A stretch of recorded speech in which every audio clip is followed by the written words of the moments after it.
Welcome to Mahabharat competitive academy YouTube channel. ఈరోజు current affairs గురించి చర్చించుకుందాం. మన ఛానల్లో కరెంట్ అఫైర్స్కి సంబంధించిన అంశాలన్నింటినీ కూడా వారం రోజులకు ఒకసారి వీడియో చేస్తున్నామండి. ప్రతిరోజు వచ్చే సమాచారాన్ని మేము సేకరించి వారం రోజుల్లో ఒక రోజును కరెంట్ అఫైర్స్ని అప్లోడ్ చేస్తున్నాం. కరెంట్ అఫైర్స్కి సంబంధించి జీకే కూడా ఇందులో యాడ్ చేస్తున్నామండి. సబ్జెక్ట్తో లింకప్ ఉన్నటువంటి ఎన్నో అంశాలను కరెంట్ అఫైర్స్తో లింకప్ చేసి చెప్పడం జరుగుతుంది. అట్లాగే డిఎస్సి ఎస్జిటి వాళ్ళకు గణితముకు సంబంధించి 30 మార్కులకు గాను వీడియోస్ కూడా స్టార్ట్ చేసాం. ఆల్రెడీ క్షేత్రమితి అట్లాగే గణితముకు సంబంధించిన సిలబస్ విశ్లేషణ కూడా స్టార్ట్ చేయడం జరిగింది. ఆ వీడియో కూడా ఎవరైనా డిఎస్సి వాళ్ళు ఎస్జిటి వాళ్ళు చూడకపోతే దానిని కూడా చూడండి. అట్లాగే గ్రూప్స్ వారికి మెయిన్స్కు సంబంధించి రామకృష్ణ సార్ సచివాలయం ఉద్యోగులుగా పనిచేస్తున్నారు. వారు ఎకానమీ అండ్ పాలిటీ వీడియోస్ను కూడా ఆల్రెడీ కొన్ని వీడియోస్ అప్లోడ్ చేసి ఉన్నాం. అవి కూడా మన ఛానల్లో డిస్క్రిప్షన్లో ఉంటాయి, వాటిని కూడా చూడండి. వీడియోలోకి వెళ్లే ముందు మన ఛానల్ని ఇంకా ఎవరైనా సబ్స్క్రైబ్ చేసుకోకపోతే సబ్స్క్రైబ్ చేసుకోండి. జియో పోర్టర్ యాప్ను రూపొందించిన ఇస్రో. సామాజిక అవసరాల కోసం ఇస్రో జియో పోర్టర్ని రూపొందించిందండి. దీని పేరేమిటంటే జియో పోర్టర్ భువన్. ఏమిటండి? జియో పోర్టర్ భువన్.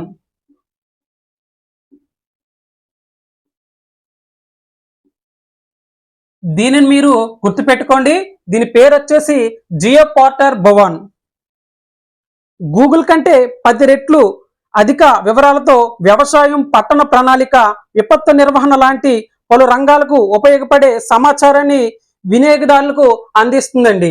ఈ యొక్క జియో పోర్టర్ భువన్ అనేది వ్యవసాయంకు సంబంధించి అట్లాగే పట్టణ ప్రణాళిక, విపత్తు నిర్వహణకు సంబంధించి ఎన్నో విషయాలను వినియోగదారులకు అందిస్తుందండి. దీనిని ఇస్రో రూపొందించిందండి.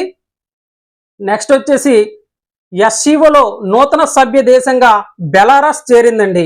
ఏ దేశం అండి? బెలారస్. ఎస్సీఓ అంటే సాంఘై సహకార సంస్థ అండి.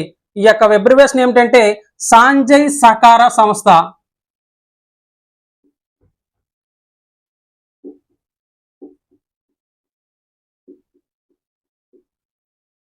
ఎస్సీఓ అంటే సాంఘై సహకార సంస్థ అండి. 10వ సభ్య దేశంగా నూతనంగా ఒక దేశం చేరిందండి. దాని పేరు వచ్చేసి బెలారస్. గుర్తుంచుకోండి, నూతన సభ్య దేశంగా ఎస్సీఓలో ఏ దేశం యాడ్ అయిందని మీకు ప్రశ్నలు రావటం జరుగుతుంది. ఏ దేశం అంటే బెలారస్. గుర్తుపెట్టుకోండి. ఎన్నో దేశంగా అంటే 10వ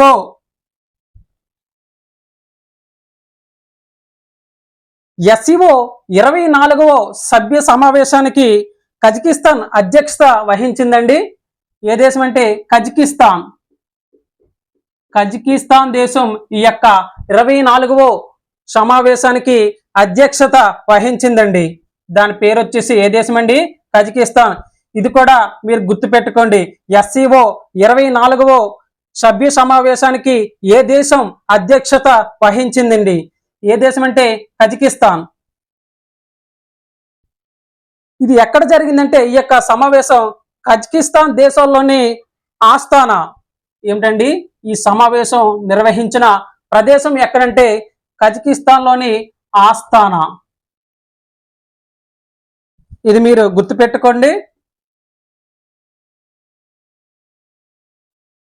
భారత ప్రతినిధిగా ఈ యొక్క సమావేశమునకు భారత విదేశాంగ శాఖ మంత్రి అయినటువంటి జైశంకర్ హాజరయ్యారండి. మన భారత ప్రతినిధిగా ఎవరంటే జైశంకర్ అండి. ఈయన వచ్చేసి విదేశాంగ శాఖ మంత్రి. ఈయన హాజరయ్యాడండి. అసలు ఎస్సీఓ సాంఘై సహకార సంస్థ ఎప్పుడు ఏర్పడిందంటే 2001లో ఏర్పడిందండి. ఈ యొక్క సంవత్సరాన్ని గుర్తుపెట్టుకోండి. ఇది స్టాటిక్ ఇన్ఫర్మేషన్ అండి. మనకు వచ్చే ఇన్ఫర్మేషన్, న్యూస్లో వచ్చే ఇన్ఫర్మేషన్ ఏమిటంటే ఎస్సీఓ సమావేశం ఎక్కడ జరిగింది, ఈ యొక్క సమావేశానికి ఏ దేశం అధ్యక్షత వహించిందండి, అవన్నీ ఇచ్చారండి. మనం స్ట్రాటజీగా కూడా మన ఛానల్లో చెప్పడం జరుగుతుంది. ఎస్సీఓ ఎప్పుడు ఏర్పడ్డదంటే 2001లో ఏర్పడిందండి. ప్రధాన కార్యాలయం వచ్చేసి బీజింగ్ అండి. దీని యొక్క ప్రధాన కార్యాలయం బీజింగ్ ఎక్కడ ఉందంటే చైనా అండి. ఇది దీని యొక్క స్టాటిక్ సమాచారం అండి. నెక్స్ట్ వచ్చేసి ఇరాన్ అధ్యక్షుడిగా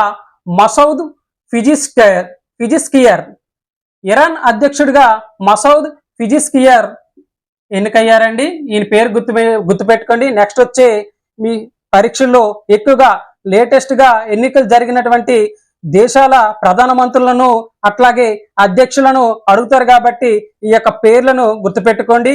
గ్రూప్స్ అలాంటి పరీక్షలకైతే దేశ అధ్యక్షులు అట్లాగే వారి యొక్క ప్రధానమంత్రులను జతపరచడం అడుగుతారండి. వీటి మీరు గుర్తుపెట్టుకోండి. నెక్స్ట్ వచ్చేసి 2024 పారిస్ ఒలింపిక్స్ కు పతాకదారిగా వ్యవహరించిన సింధు శరత్ కమల్. మనకు 2024 ఫ్రాన్స్ లో జరగబోయే పారిస్ ఒలింపిక్స్ కు పతాకదారిగా సింధు మరియు శరత్ కమల్ పతాకదారిగా వ్యవహరించనున్నారండి. అట్లాగే గగన్ నారంగ్ ఇతను చెఫ్డి మిషన్ గా వ్యవహరించనున్నారండి. ఏమిటండి? చెఫ్డి మిషనర్ గా వ్యవహరించనున్నారు. ఈ యొక్క పేరును గుర్తుపెట్టుకోండి. మహిళల తరపున ఎవరంటే సింధు అండి. అట్లాగే పురుషుల తరపున ఎవరంటే శరత్ కమల్ అండి పతాకదారిగా వ్యవహరించారు. నెక్స్ట్ వచ్చేసి హెచ్సిఎల్ చైర్పర్సన్ రోష్ని నాదల్ మల్హోత్రాకి ఫ్రాన్స్ అత్యున్నత పురస్కారం. హెచ్సిఎల్ చైర్పర్సన్ అయినటువంటి ఈయన పేరు వచ్చేసి ఎవరండి? రోష్ని నాదల్ మల్హోత్రాకి ఫ్రాన్స్ దేశం అత్యున్నత పౌర పురస్కారాన్ని అందించిందండి. ఆ పురస్కారం పేరాస్తం చూడండి. సెఫిలియర్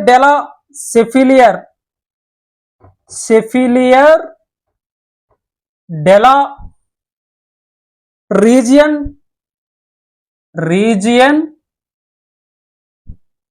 డెహనరీ సెఫిలియర్ డెలా రీజియన్ డెహనరీ. ఈ యొక్క పురస్కారాన్ని హెచ్సిఎల్ చైర్పర్సన్ అయినటువంటి రోష్ని నాదల్ మల్హోత్రాకి ఫ్రాన్స్ దేశం అందించిందండి. నెక్స్ట్ వచ్చేసి స్మార్ట్ సిటీస్ గడుపును పెంచిన కేంద్ర ప్రభుత్వం అండి. కేంద్ర ప్రభుత్వం స్మార్ట్ సిటీస్ గడుపును పెంచిందండి. ఎప్పటి వరకు అంటే 2025 మార్చి వరకు ఈ యొక్క గడుపును పెంచిందండి. 2025 మార్చి వరకు ఈ యొక్క గడువును పెంచిందండి. ఇక స్మార్ట్ సిటీస్ అనే పథకాన్ని కేంద్ర ప్రభుత్వం ఎప్పుడు ప్రవేశపెట్టిందంటే ఈ యొక్క డేట్ను మీరు గుర్తుపెట్టుకోండి. 2015 జూన్ 25లో మొట్టమొదటిసారిగా ప్రవేశపెట్టిందండి. 2015 జూన్ 25లో ఈ యొక్క స్మార్ట్ సిటీస్ అనే పథకాన్ని కేంద్ర ప్రభుత్వం ప్రారంభించిందండి. ఇక్కడ మీరు ఈ యొక్క ఎప్పుడు స్టార్ట్ చేశారో ఆ యొక్క డేట్ ను గుర్తుపెట్టుకోండి. ఈ యొక్క గడుపును వచ్చేసి 2025 మార్చి వరకు పొడిగించిందండి. నెక్స్ట్ వచ్చేసి తేలికపాటి స్వదేశీ ట్యాంక్ ను తయారు చేసిన డిఆర్డిఓ అండ్ ఎల్ఎన్టీ కంపెనీ. మన భారతదేశం యుద్ధ ట్యాంక్ ను తయారు చేసిందండి. దాని పేరు వచ్చేసి జొరావర్ అండి. ఈ యొక్క ట్యాంక్ ను ఎవరు తయారు చేశారంటే డిఆర్డిఓ అండ్ ఎల్ఎన్టీ కంపెనీ అండి. ఈ యొక్క పేరును మీరు గుర్తుపెట్టుకోండి. ట్యాంక్ పేరు వచ్చేసి జొరావర్. నెక్స్ట్ వచ్చేసి బ్రిటన్ ప్రధానమంత్రిగా కైర్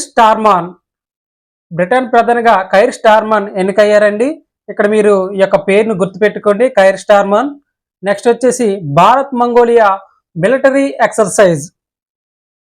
భారత్ మరియు Mongolia joint military exercise nomadic elephant 16వ ఎడిషన్ అండి. నామడిక్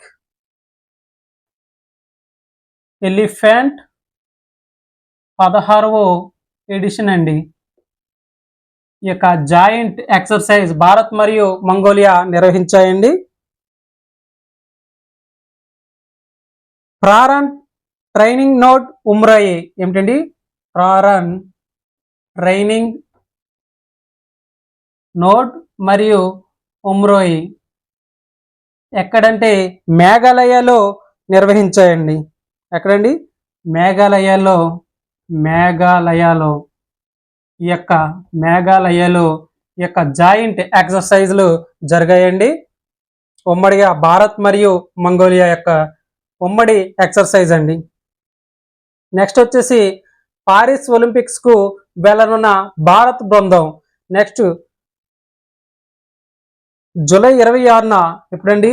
జూలై 26న ఫ్రాన్స్ లోని పారిస్ లో జరగబోయే ఒలింపిక్స్ కు భారత్ బృందం వెళ్ళనుందండి. 28 మంది సభ్యులతో ఈ యొక్క బృందం వెళ్ళనుందండి. ఎంతమంది అంటే 28 అండి. ఈ యొక్క బృందానికి నీరజ్ చోప్రా బాధ్యత వహిస్తారండి. ఎవరండి? ఈ యొక్క బృందానికి నీరజ్ చోప్రా బాధ్యత వహిస్తారండి. ఈ యొక్క పేరును గుర్తుపెట్టుకోండి, నీరజ్ చోప్రా. మొత్తం ఎంతమంది అంటే 28 మంది అండి. ఈ యొక్క భారత జట్టులో 17 మంది పురుషులు అట్లాగే 11 మంది మహిళా అథ్లెట్లు ఉన్నారండి. 17 మంది పురుషులు ఉన్నారండి, అట్లాగే 11 మంది మహిళలు ఈ యొక్క పారిస్ ఒలింపిక్స్ లో వెళ్ళనున్నారండి. అయితే పారిస్ ఒలింపిక్స్ ఎప్పుడండి? జూలై 26 నుంచి పారిస్ లో జరగనుందండి. అయితే ఒలింపిక్స్ కి సంబంధించి స్టాటిక్ ఇన్ఫర్మేషన్ కూడా మనం తెలుసుకుందామండి. మీరు ఈ యొక్క ఎంతమంది వెళ్ళనున్నారు, అట్లాగే ఎవరు బాధ్యత వహించారు అవి మీరు గుర్తుపెట్టుకోండి. ఎంతమంది అంటే 28 మంది అండి. 17 మంది పురుషులు అట్లాగే 11 మంది మహిళలు పాల్గొనున్నారండి. అయితే ఒలింపిక్స్ కి సంబంధించి స్టాటిక్ ఇన్ఫర్మేషన్. ఆధునిక ఒలింపిక్స్ క్రీడలు అనేవి 1896లో జరిగాయండి. ఎప్పుడంటే ఆధునిక ఒలింపిక్స్ క్రీడలు అనేవి 1896లో ఈ యొక్క ఒలింపిక్స్ అనేవి ప్రారంభమయ్యాయండి. గ్రీస్ ఏథెన్స్ లో మొట్టమొదటిసారిగా ప్రారంభమయ్యాయండి. ఎక్కడంటే గ్రీస్ లోని ఏథెన్స్ లో ఈ యొక్క క్రీడలు అనేవి మొట్టమొదటిసారిగా ప్రారంభమయ్యాయి. మీరు డేట్ గుర్తుపెట్టుకోండి, 1896. ఎక్కడ ప్రారంభమయ్యాయి అంటే గ్రీస్ లోని ఏథెన్స్ నగరంలో ప్రారంభమయ్యాయండి. ఈ యొక్క క్రీడలను నిర్వహించిన వారు విలియం డి కోబర్టీ అండి. విలియం డి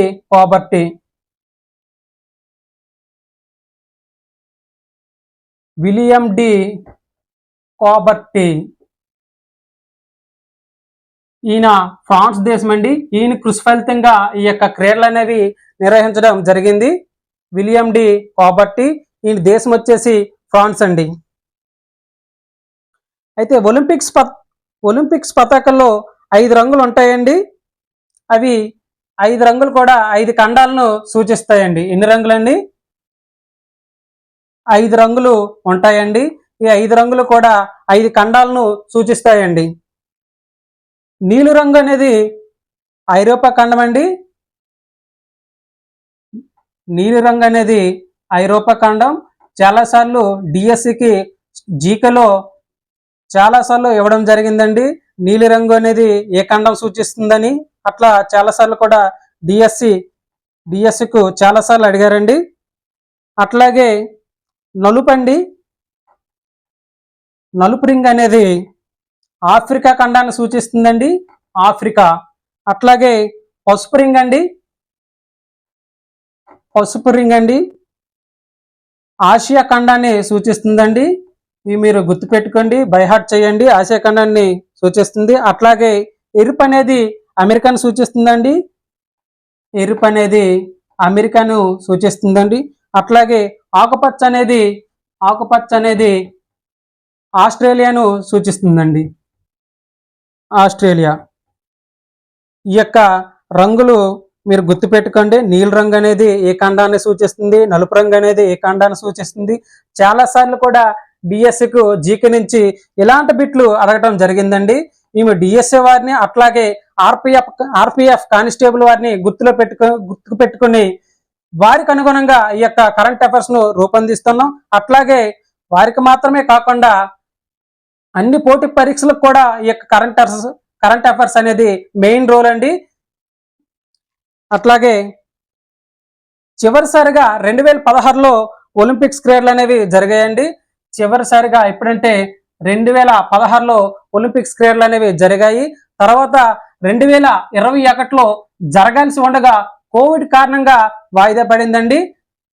నెక్స్ట్ వచ్చేసి 2024లో పారిస్లో జరగనున్నాయండి. ఎప్పుడంటే జూలైలో జరగనున్నాయి. అయితే 2016లో భారత్కు 2 పథకాలు సాధించాయండి. 2016 భారత్కు 2 పథకాలు సాధించాయండి.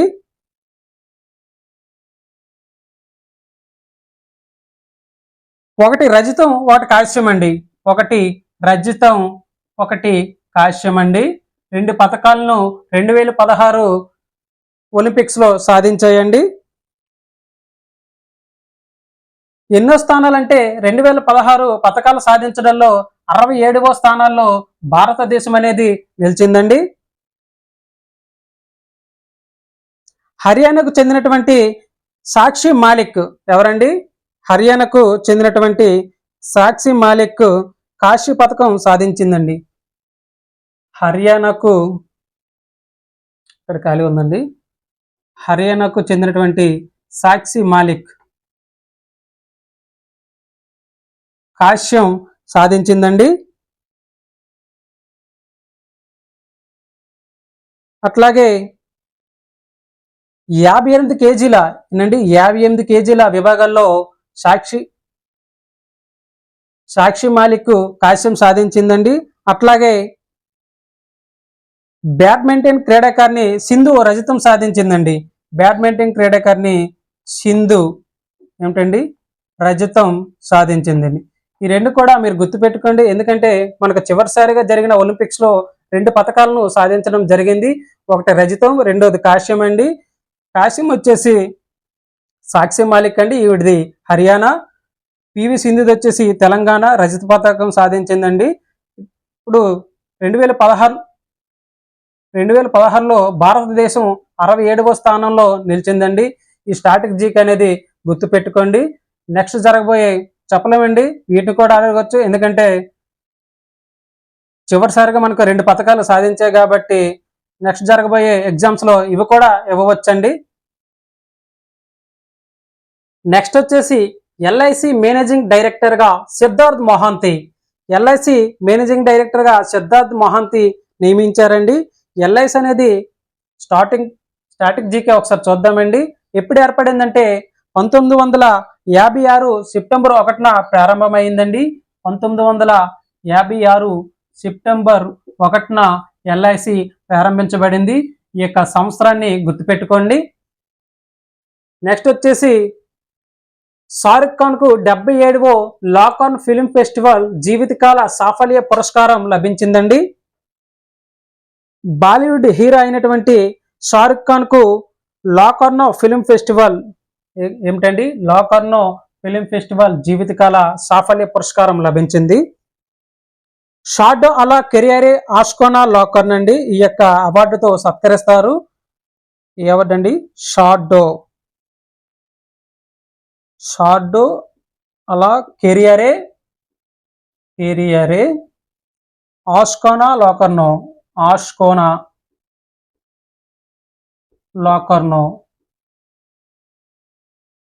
ఈ యొక్క అవార్డుతో సత్కరిస్తారండి. ఎక్కడంటే స్విట్జర్లాండ్ నుండి లాకర్నోలో జరగనున్నాయి. ఎక్కడండి? స్విట్జర్లాండ్ లోని లాకర్నో ఇది గుర్తుపెట్టుకోండి. ఆ దేశం స్విట్జర్లాండ్లోని లోకర్నో. అట్లాగే షార్డ్ అలా కెరియర్ ఆస్కోనా లోకర్నో ఈ యొక్క అవార్డుతో సత్కరిస్తారు. నెక్స్ట్ వచ్చేసి దేశంలో పేదరికం తగ్గిందని ఆర్థిక మేధో సంస్థ NCAER వెల్లడించిందండి. పేదరికం తగ్గిందనేసి ఈ యొక్క సంస్థ వెల్లడించింది. 2011-12లో దేశంలో 21.2% పేదరికం ఉందని తెలియజేశారండి. ఎంతంటే 2011 అట్లాగే 12లో ఎంతంటే 21.2% పేదరికం ఉందనేసి ఈ యొక్క సంస్థ తెలియజేసింది.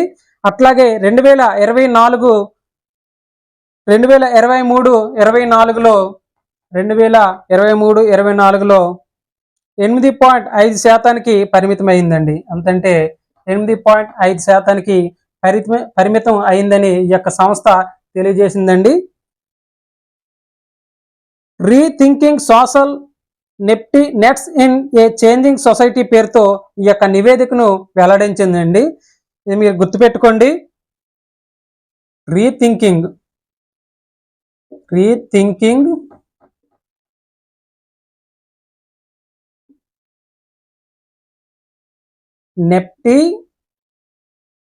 Nets in changing society.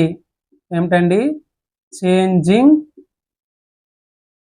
Society ఈ యొక్క పేరుతో నివేదికను వెల్లడించిందండి. తెండూల్కర్ కమిటీ నివేదిక ప్రకారం దారిద్ర్యరేఖ అనేది గ్రామీణ ప్రాంతాల్లో 447గా నిర్ణయించారండి. ఏ కమిటీ అంటే పేదరికంపై అంచనాలు వేసిన కమిటీలో సచిన్ తెండూల్కర్ కమిటీ అండి. దీని ప్రకారం గ్రామీణ ప్రాంతాల్లో 447గా నిర్ణయించారండి. 447గా నిర్ణయించారు. అట్లాగే పట్టణాల్లో 579గా నిర్ణయించారండి. 579గా నిర్ణయించారు. మీరు ఇది గుర్తుపెట్టుకోండి. పేదరికంపై అంచనా వేసిన కమిటీ సచిన్ తెండూల్కర్ కమిటీ అండి. గ్రామీణ ప్రాంతాల్లో అయితే 447, అట్లాగే పట్టణ ప్రాంతాల్లో అయితే 579గా సచిన్ తెండూల్కర్ కమిటీ నిర్ణయించారండి. అట్లాగే అంతర్జాతీయ పేదరిక నిర్మూలన దినోత్సవం స్టాటిక్ జీకే అండి. ఇక్కడే పేదరికం గురించి వచ్చింది కాబట్టి మనం ఇక్కడ చెప్పుకుందాం. అక్టోబర్ 17న అంతర్జాతీయ పేదరిక నిర్మూలన దినోత్సవంగా జరుపుకుంటారండి. ఈ డేట్ గుర్తుపెట్టుకోండి. పేదరికం అనే కాన్సెప్ట్ వచ్చింది కాబట్టి ఇక్కడే మనం అంతర్జాతీయ పేదరిక నిర్మూలన దినోత్సవం ఎప్పుడు జరుపుకుంటారంటే అక్టోబర్ 17.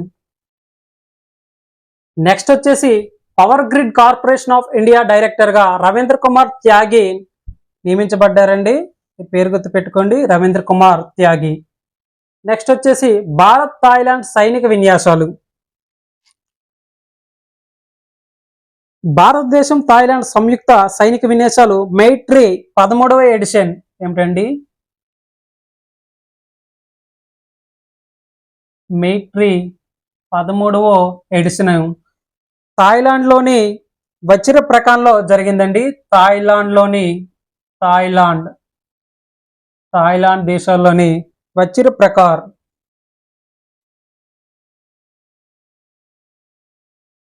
ఏమిటండి? ఈ సంయుక్త సైనిక విన్యాసాలు మైత్రి అనే పేరుతో జరిగాయండి. ఎక్కడ జరిగాయంటే థాయిలాండ్లోని వచిర్ ప్రకార్. ఇంతకు ముందు జరిగినటువంటి సైనిక విన్యాసాలు థాయిలాండ్కి భారతదేశానికి ఎక్కడ జరిగాయంటే మేఘాలయలో జరిగాయండి.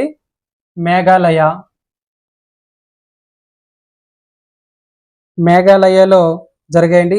13వ ఎడిషన్ మాత్రం ఎక్కడ జరిగిందంటే థాయిలాండ్లోని వచిర్ ప్రకార్ అండి. ఇది గుర్తుపెట్టుకోండి.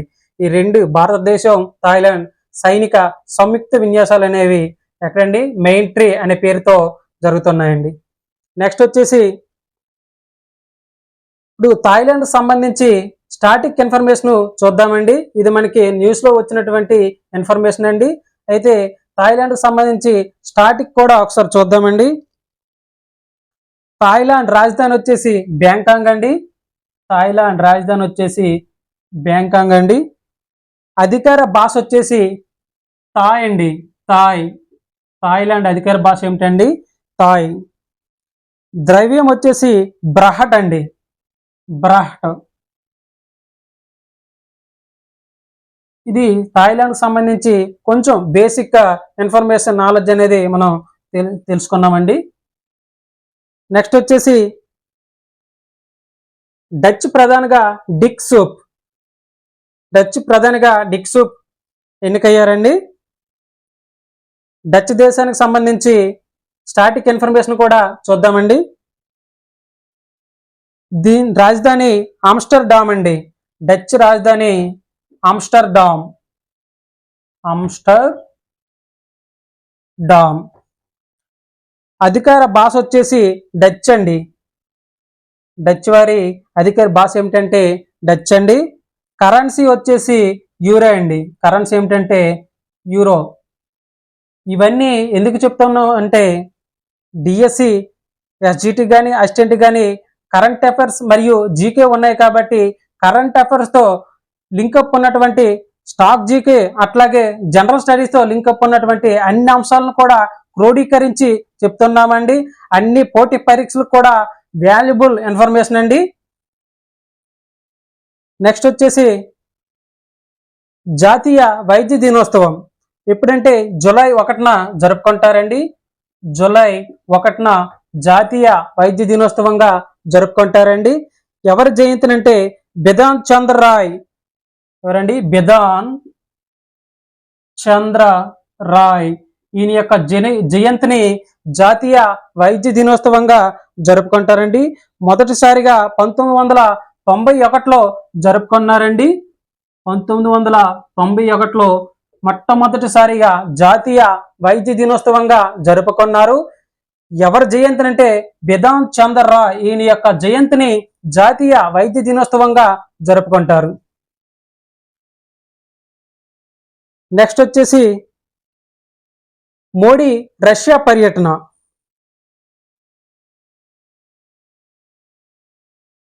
ఎనిమిది నుంచి మోడీ రష్యా పర్యటన చేయనున్నారండి. 22వ భారత్ రష్యా వార్షిక సమావేశంలో పాల్గొంటారండి. ఏంటంటే 22వ భారత్ మరియు రష్యా వార్షిక సమావేశాల్లో మోడీ పాల్గొంటారండి. గత 5 సంవత్సరాల్లో రష్యాకు వెళ్ళడం మోడీ ఇదే తొలిసారండి. గత 5 సంవత్సరాల్లో రష్యాకు వెళ్ళడం మోడీ ఇదే తొలిసారి. అట్లాగే ఆస్ట్రియాను కూడా పర్యటించనున్నారండి. ఆస్ట్రియా దేశాన్ని కూడా మోడీ గారు పర్యటించనున్నారు. ఆస్ట్రియా 41 ఏళ్లలో ఆస్ట్రియా దేశాన్ని పర్యటించడం మోడీ గారు ఇదే తొలిసారండి. అదే భారతదేశం నుంచి ఆస్ట్రియాను పర్యటించడం ఇదే తొలిసారి. ఆస్ట్రియా అధ్యక్షుడు అలెగ్జాండర్ వాన్ డెన్ బెలెన్ అండి.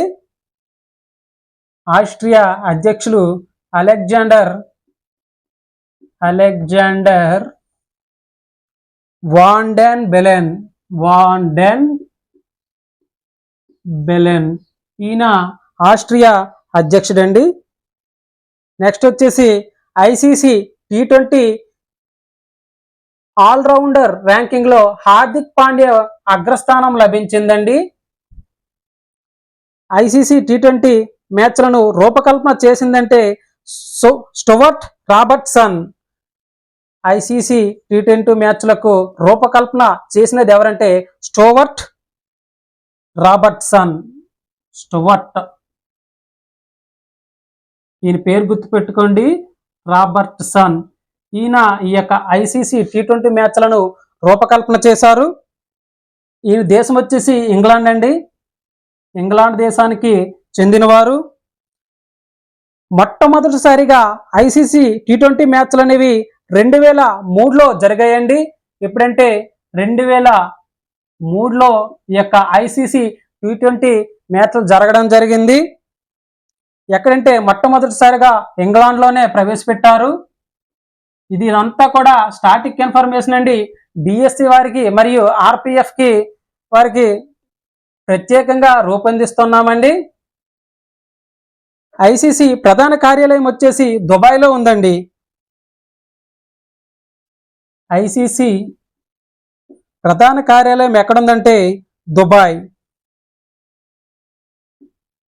గుర్తుపెట్టుకోండి, ఇది దుబాయ్. ఐసీసీ అంటే ఇంటర్నేషనల్ క్రికెట్ కౌన్సిల్ అండి. మొట్టమొదటిసారిగా 1900 ఈ యొక్క ఏర్పాటు చేశారు ఐసీసీని. ఇంటర్నేషనల్ క్రికెట్ కౌన్సిల్ అండి, మొట్టమొదటిసారిగా 1909లో ఏర్పాటు చేశారండి. ఇది దీని యొక్క స్టాటిక్ ఇన్ఫర్మేషన్ అండి. ఇంత సమాచారాన్ని గ్యాదరించి చెప్పడానికి కారణం ఏంటంటే నెక్స్ట్ జరగబోయే డిఎస్ వారికి, ఎస్జిటి వారికి కానీ, అసిస్టెంట్లకు కానీ, అట్లాగే ఆర్పిఎఫ్కి జనరల్ అవేర్నెస్ నుంచి ఎక్కువగా స్టాటిక్ నుంచి కూడా ఇలాంటి క్వశ్చన్స్ అడగటం జరుగుతుందండి. దానిని దృష్టిలో పెట్టుకుని మా Mahabharat competitive academy YouTube channel నుంచి మా యొక్క టీం అంతా కూడా ఈ యొక్క సమాచారాన్ని సెర్చ్ చేసి అందిస్తున్నామండి. Thank you for watching our videos.